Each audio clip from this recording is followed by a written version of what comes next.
Olá pessoal, vamos dar continuidade ao nosso assunto sobre desordens da articulação temporomandibular. Eu coloquei um vídeo recentemente, que é mais uma aula que fala sobre as patologias da articulação. Mas a ideia hoje é o quê? A gente explicar mais um pouquinho as modalidades de tratamento sem cirurgia. E felizmente, os tratamentos conservadores resolvem a grande maioria dos casos, sem precisar de nenhum tipo de tratamento mais invasivo. Até aqueles casos que existe alteração dentro da articulação, como por exemplo um deslocamento do disco articular, até nesses casos, com o tratamento conservador, a gente consegue minimizar muito os sintomas. E aí o paciente não precisa fazer cirurgia. Isso é bom por quê? Porque existe uma grande quantidade de pacientes que apresentam dores na articulação. E não só dor intraarticular que nós estamos falando de dor nos músculos da mastigação. E já aproveitando, falar um pouquinho de como a estrutura da articulação é formada, não só da articulação em si, mas dos músculos que compõem. Por exemplo, o músculo pterygoide medial, pterygoide lateral, músculo masseter, músculo temporal. Então, a nossa articulação ela é composta por músculos, os componentes ósseos, um disco articular também, que protege essas duas superfícies ósseas. Então, só para que a gente tenha uma ideia geral, qualquer hiperfunção da musculatura vai causar dor não somente nos próprios músculos, mas também, em alguns casos, alterações internas da articulação. E é sobre isso que a gente vai conversar hoje. Nós entendemos que o efeito do estresse do dia a dia, o excesso de trabalho, falta de atividade física, cria uma sobrecarga emocional muito grande.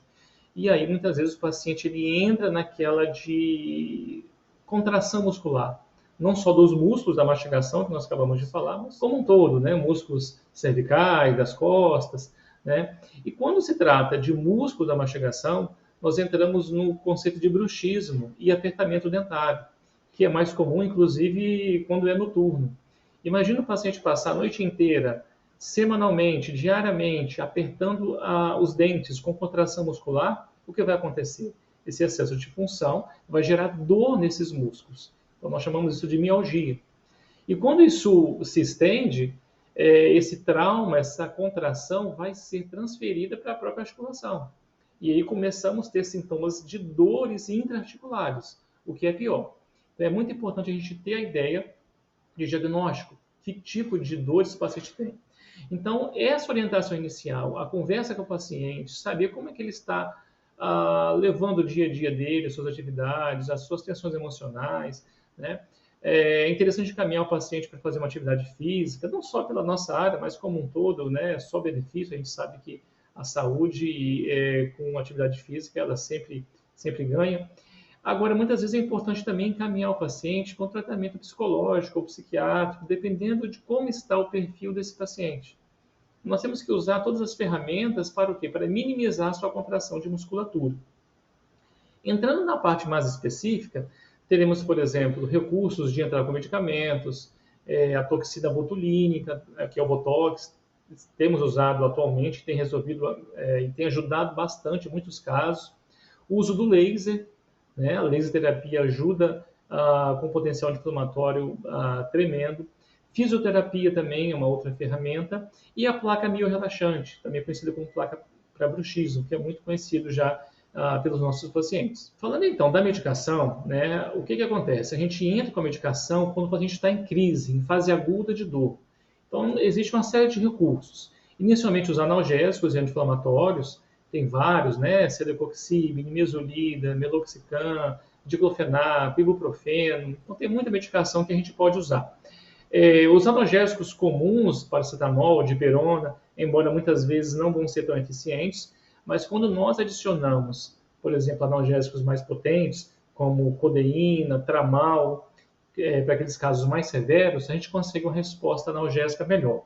Bom, a gente pode ainda usar os relaxantes musculares para combinar com o efeito analgésico. O que vai acontecer? Embora o paciente ele tenha aquele estímulo de contração, com a medicação miorrelaxante, a gente vai conseguir deixar o paciente menos tenso, aliviar um pouquinho essa contração.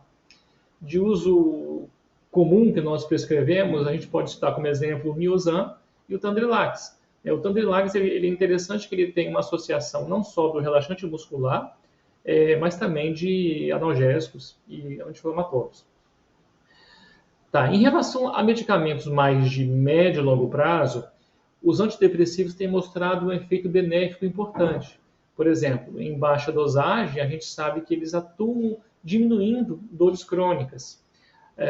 De que forma isso vai acontecer? Eles vão atuar lá nos neurotransmissores, né, inibindo a transmissão da dor. E também, quando se fala de ação específica, eles vão diminuir o bruxismo do paciente. Aquele apertamento dentário noturno, vai melhorar a qualidade do sono, então melhora esses sintomas decorrentes da contração de musculatura. Falando sobre o Botox, né, a gente sabe que a grande indicação dele tem sido para estética, né, mas o Botox se trata, na verdade, de uma toxina, tá? E ela vai ter a função, o quê? Paralisando temporariamente a ação neuromuscular. Então, não vai ter contração específica naquele ponto de aplicação. Quando se trata em áreas estéticas, o efeito é diminuir ou suavizar as rugas de expressão. Agora, a grande vantagem que a gente trouxe isso para a área da desordem da articulação temporomandibular é que a aplicação dessas toxinas no músculo da mastigação vai diminuir o seu efeito de contração. Com isso, vai gerar menos dor, menor trauma dentro da articulação. Tem a desvantagem de ter um efeito temporário. Em torno de 6 meses, o efeito já começa a cair e aí há necessidade de uma reaplicação. Só que o benefício do Botox é enquanto a gente consegue colocar mais rapidamente o paciente numa condição de maior qualidade de vida para ele, paralelo a isso, a gente vai lançando a mão dos outros tipos de tratamento, que é a fisioterapia, que é o uso da placa mio-relaxante, né, que é uma orientação geral, comportamental desses pacientes.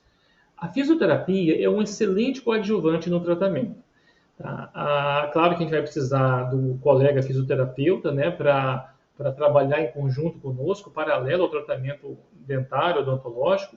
E a ideia é o quê? É reduzir a carga funcional sobre a articulação. E, além disso, estimular os movimentos mandibulares. Porque nós sabemos que há uma necessidade de o quê? De estimular o movimento. Existe um ciclo aí, né? Existe dor, o paciente não consegue movimentar a mandíbula porque está doendo, e aí a hipomobilidade, muitas vezes, vai acarretando mais dor ainda. Então, a ideia da fisioterapia é usar uma série de manobras, de técnicas da especialidade para diminuir a dor e possibilitar e favorecer esses movimentos mandibulares.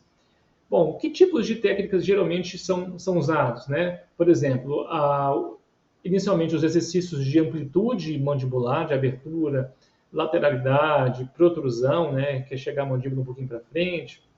Claro, respeitando o limite de dor do paciente. Além disso, técnicas, por exemplo, de relaxamento, uso de ultrassom, spray frio com alongamento, massagem compressiva e também o TENS, que é o quê? Que é a estimulação nervosa elétrica transcutânea, que tem mostrado bons resultados. Mas uma modalidade de tratamento coadjuvante é o uso do laser, a laser terapia. O que a gente tem visto como efeito do laser? Há uma grande melhora dos sintomas de dor, de movimentos mandibulares, inclusive da melhor força de contração da musculatura. E não poderia faltar o uso das placas mio-relaxantes, as conhecidas placas de bruxismo. Talvez muitos de vocês já conhecem ou já ouviram falar, mas é um tratamento também de menor custo, simples, que nós moldamos o paciente, encaminhamos para um laboratório de prótese dentária para fazer a placa e o paciente vai usar essa placa. Ela pode ser utilizada apenas à noite, mas depende do caso. Se o paciente tiver apertamento ou bruxismo, ou rangedente, né, durante o dia, é indicado também ele usar no decorrer do dia e não só à noite. Bom, a placa ela tem a função o quê? Vamos usar uma palavra mais fácil de entender, de amortecer as forças mastigatórias. Com isso, essa força não vai ser transmitida para a região da articulação e vai diminuir os sintomas internos da articulação. E não só da articulação, mas também aquela dor da face, né, dos músculos, aqueles sintomas de músculo cansado. O paciente muitas vezes acorda com a musculatura cansada. Muitos pacientes relatam esse sintoma pela manhã. Então, o uso da placa noturno traz esse benefício, ele já acordar mais aliviado, sem maiores sintomas. Bom, mostro para vocês, então, um apanhado geral aí das modalidades de tratamento conservador. E a boa notícia é que com o uso desses recursos clínicos sem cirurgia, nós conseguimos melhorar os sintomas e a qualidade de vida dos nossos pacientes. Um grande abraço, esse foi o tema de hoje. Até a próxima.